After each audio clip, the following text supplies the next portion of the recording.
खतां दा रौला पिया होया कि कोई खत आ गए उन्हां दा जवाब और उन्होंने क्या हुकूमतां गिरा दो। तो खतां दा जवाब कौम नूं दिखा दिखा के मजलूम बनने का मतलब नहीं होंदा। जदों काफिर ते दुश्मन खत लिखन ना तो फिर उन्हां खतां दा जवाब इस तरह होंदा जिस तरह हज़रत यूसुफ बिन ताशफीन ने दिता सी। उन्हां खतां नूं दिखा के हमदर्दी नहीं समेटी जाती। हज़रत यूसुफ बिन ताशफीन ने यह नहीं किया कि भाई देखो उसने ख़त में इतना लिख दिया है कि अगर आसमान के फरिश्ते भी तुम्हारे मदद के लिए उतर आएँ तो तुम मुझे शिकस्त नहीं दे सकते क्योंकि मैं इतनी बड़ी फ़ौज ला रहा हूँ। तो हज़रत यूसुफ बिन ताशफीन ने अपने वज़ीर मुशीर को कहा कि जनाब इसका जवाब लिखो। तो उस मुशीर ने बहुत लंबे चौड़े सफ़ों पर जवाब लिखा और लाकर पेश किया कि हम ऐसे ज़र्रा लेस होकर आ रहे हैं, हम ज़र्रे पहन के आ रहे हैं, हम फ़ौजें लेकर आए हैं। तो हज़रत यूसुफ बिन ताशफीन ने जब ख़त पर नज़र मारी तो आपने कहा यार दुश्मनों को ऐसे नहीं जवाब दिया जाता, वो ख़त लाओ जो उसने लिखा है। जब वो ख़त आपके सामने लाया गया ना तो आपने उसकी पुष्ट के ऊपर लिख दिया कि मैं जल्द आ रहा हूँ। बात यह है कि जब दुश्मनों से बात की जाए तो इस तरह की जाती है, वो ख़त दिखाकर हमदर्दियाँ नहीं समेटी जाती। कोई थे जो कतरी ख़त के ऊपर रुके रहे और आज अमरीकी ख़त आ गया। लेकिन एक बड़े अफसोस की बात है, कौम अगर ध्यान करे कि वज़ीर आज़म एक बड़ा कलीदी ओहदा है किसी भी मुल्क का, सदर एक बड़ा कलीदी ओहदा है किसी भी मुल्क का, एक वज़ीर आज़म अपनी कौम से खिताब कर रहा हो और वो नारे लगाता हो कि मैं बड़ा हुर्रियत पसंद हूँ, मैं एब्सोल्युटली नो कहने वाला हूँ, लेकिन जब अमेरिका का नाम आए तो वो कहे कोई मुल्क कोई बात। मैंने कहा मुल्क के अंदर कलीदी ओहदे रखने वाले अपने दुश्मन का नाम लेते हुए लरजते हैं। कभी इनको ये लर्जा नहीं आया कि इस मुल्क के अंदर अल्लाह और उसके रसूल के खिलाफ हमने जंग लगा रखी है, इस मुल्क के अंदर सूद चल रहा है, हमने अपने गिर्द कादियानियों की लाबियाँ पाल रखी हैं, हमने अपने इर्द गिर्द लिबरल पाल रखे हैं, हमने कुरान और हदीस को निसाब से निकाल दिया है, हमने रोज़े की हालत में नामूस रिसालत के मुजाहिदों को शहीद किया है। कभी ज़बान नहीं लर्जी, कभी आंख में बल नहीं आया। लेकिन अमेरिका से डरते हो तुम। बाबा जी फरमाते थे वो एक सजदा जिसे तू गरां समझता है, 1000 सजदे से आदमी को देता है नजात, तू आया ना क्यों डरते बदनसीबा। और भाई तुझे ये कहने की जरूरत ही ना पड़ती, सारी कौम समझ लेती कि ये कौन था। अमेरिका की क्या जरूरत है। बाबा जी कहते थे इन ब्रैलर चूचों की क्या जरूरत है कि मोहम्मद अरबी के गुलामों के सामने। लेकिन बात यह है तुझे तो हुजूर की मोहब्बत की चाशनी मिली नहीं ना। अगर मिली होती तो अमरीकियों का नाम लेते हुए ज़बानें ना लरजती। मैं ये सोच रहा हूं कि नाम लेते हुए ज़बानें लरज रही हैं, तो अगर कहीं मैदान लग रहा तो इनकी तो टांगें कांपेगी। अगर उनको कोई बात कर सकता है तो वो कोई मौला कायनात का गुलाम कर सकता है।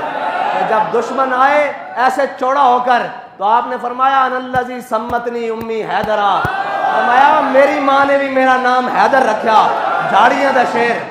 और तू अगर नामूसे रिसालत दे मुजाहिदां दे उत्ते गोलियां ना चलाइयां होंदियां और तू वो वक्त ना गवाया होंदा जड़ा रब ने तेनू बड़ा बेहतरीन वक्त दिता सी, और यही गल्लां उस वक्त खड़े होके कर दित्तियां होंदियां कि ओए असी सारा कुछ बर्दाश्त कर लवांगे, असी अमरीका ते फ्रांस नू भी देख लवांगे, लेकिन अपने हबीब दी इज्जत ते सौदा नहीं कर सकते।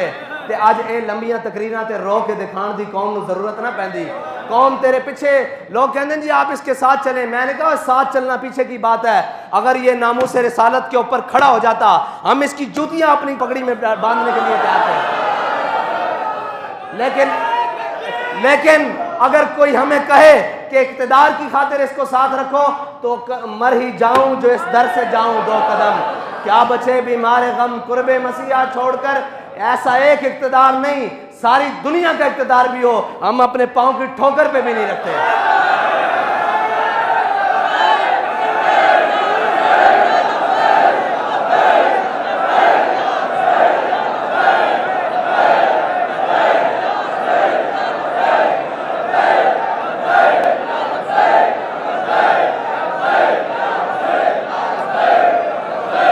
लब्बैक लब्बैक।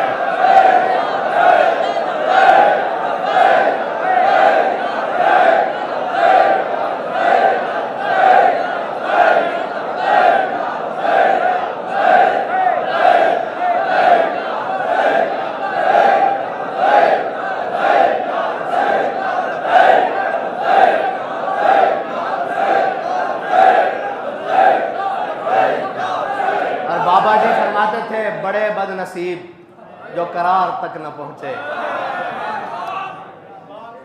वो करार यही था कि तुम सारी यूरोपीय यूनियन को समेट के एक साइड पे रखते, अमेरिका को समेट के एक साइड पे रखते और वीटो पावर वाले सारे ममालिक को लपेट कर एक साइड पे रखते। वो कहते कि बस जी हम सारी बातों पर कंप्रोमाइज़ कर सकते हैं, अपने आका और मौला की नामूस के लिए अगर तुम बात कर देते, बाखुदा ये दिन तुम्हें नहीं देखने पड़ते।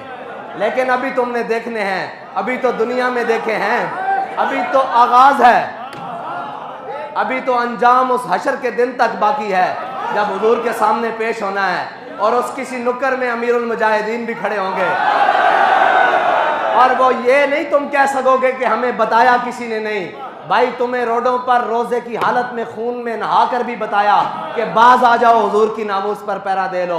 तुम्हें हथकड़ियां पहन कर भी बताया, तुम्हें तख्तादार वाली कोठरियों में जाकर भी बताया क्यों आ जाओ वापस, हमारा तुमसे कोई जाती झगड़ा था, हमने तुमसे कोई चीज़ मांग ली थी, तुम तो बैग और गाड़ियां भर कर लाए थे, हमने सारी लुटा दी थी कि भाई हमारा सौदा बाजार मुस्तफ़ा में हो चुका है।